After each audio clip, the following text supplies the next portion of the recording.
Hujambo mpenzi mtazamaji wa AGR News mahali popote ulipo. Ni wakati mwingine tunakuletea habari kwa kina, na haya ni baadhi ya yale tumekuandalia siku ya leo.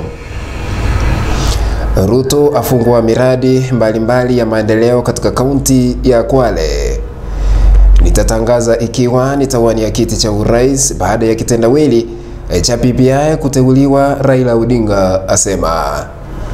Na wafanyabiashara Bungoma wapata hasara kubwa. Hujambo na karibu, jina langu ni Dennis Zadok.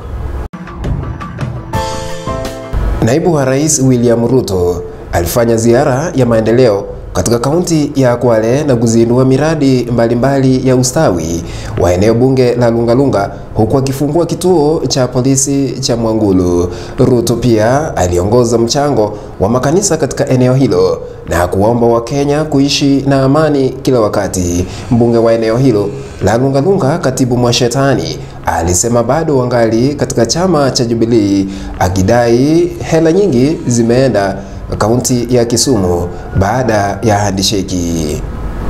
Sasa yetu yako kwenye hali mbaya, na walikuja wakamuomba akawapangia kuwa nitatafuta siku nije niwafanyie mchango huo, na leo ndio siku hiyo. Mbali na hivyo, nilikuwa nimepanga pia kwa vile yuaja kufanya jambo hilo, wacha nichanganye katika yale mambo ambayo tumejitahidi kama viongozi kuweza kuijenga, haswa kwa upande wa security. Ukiangalia kwa upande wa kando, tumejenga police station ya Mwangulu. Hii ndio ilikuwa police station ambayo ni ndogo. Sasa hivi tumeijenga full, alafu tumejenga na chief's office. Haya yote ni kwa sababu ya usalama. Ya pili ni ili Shimoni Port ilikuwa ijengwe, lakini ilipokuja handshake pesa yote ikapelekwa Kisumu.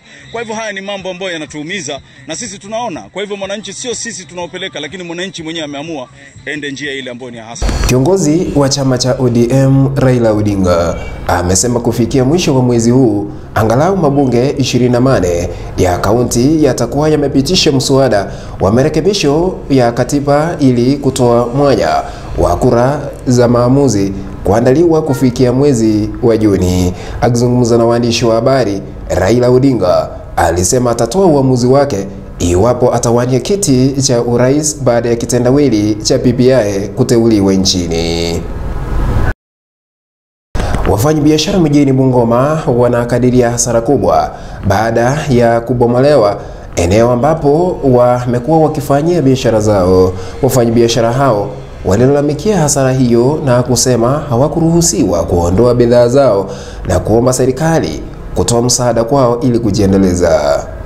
Kwa usiku tungetoa vitu zetu, wakabomoa tu hivyo, within about 1 hour walikuwa wamemaliza paka Sharuk Center.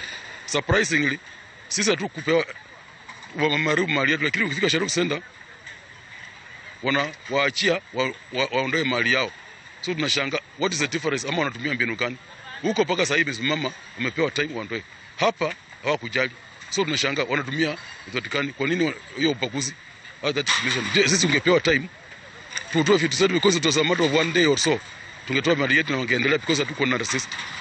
Hata kama serikali inakuja kuvunja vitu, ingeambia mwenyewe aseme hata. Kufikia hapo mpenzi mtazamaji wa AGR, ndipo tunatia kikomo katika habari siku ya leo. Hadi hapo kesho, naitwa Dennis Zadok.